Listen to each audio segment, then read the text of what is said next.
जिंदगी में आपकी वजह से कभी किसी को लाभ मिला होना, तो उस आदमी का कभी भी शोषण मत करना।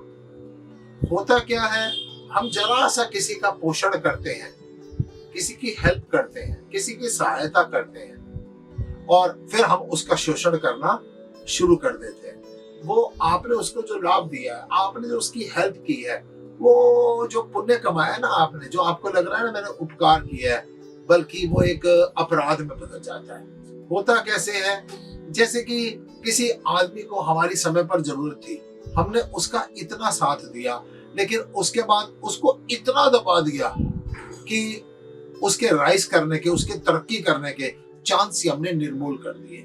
जैसे जिस समय पर गंगा का धरती पर अवतरण होने लगा, तो गंगा ने पूछा कि मैं धरती पर अवतरित तो हो जाऊंगी, लेकिन मेरे वेग को संभालेगा कौन?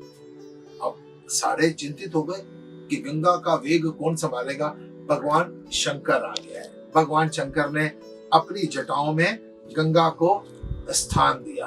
अब होता क्या है, लोग जरा सी किसी की हेल्प करते हैं ना, तो कहते हैं एक बात ध्यान रखना, अगर मैं तुम्हारी सहायता कर रहा हूं ना, इसके अलावा तुम और किसी का काम नहीं करोगे। अगर मैं तुम्हारे साथ खड़ा हूं ना, तुम कहीं और नहीं जाओगे।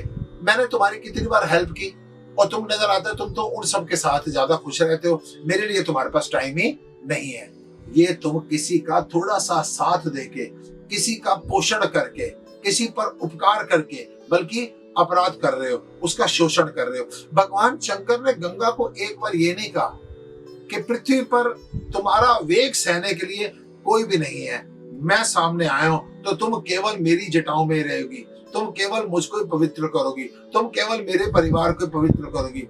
उन्होंने गंगा को जटाओं में स्थान दिया और अविरल आगे बहने दिया। यानी मैं तुम्हारे ऊपर बंदिश नहीं लगा रहा, तुम अपनी धारा को अविरल इस धरती पर बहने दो। जो कोई भी पाप से, ताप से, संताप से दुखी हो, वो आपकी पवित्र धारा में स्नान करके अपने आनंद को उपलब्ध हो जाए। लोग तो ये कहते हैं पापों से मुक्त हो जाए। मैं ये नहीं कहूंगा कि गंगा में स्नान करके पापों से मुक्त हो जाए। मैं ये जरूर कहूंगा कि ना जाने कितने प्रकार के कष्टों से, यानी कपड़े मैले हैं, गंगा जल देती है। ना जाने कहीं पर गंदगी है, गंगा उसको स्वच्छ कर देती है।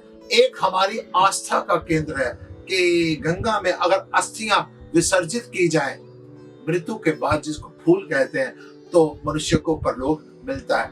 गंगा अनेक प्रकार से इस मानव जीवन का कल्याण कर रही है। वो इसलिए कर रही है, भगवान शंकर ने उसको जटाओं में स्थान देकर उनका पोषण किया, लेकिन शोषण नहीं किया। मैं आप सबसे भी कहूंगा, किसी भी आदमी की हेल्प करें तो उस पर बंदिशें मत लगाएं, उसका शोषण मत करें, उसको अपने काम करने दें। फिर तो आपका उपकार उपकार है, अन्यथा आपका उपकार एक अपराध है।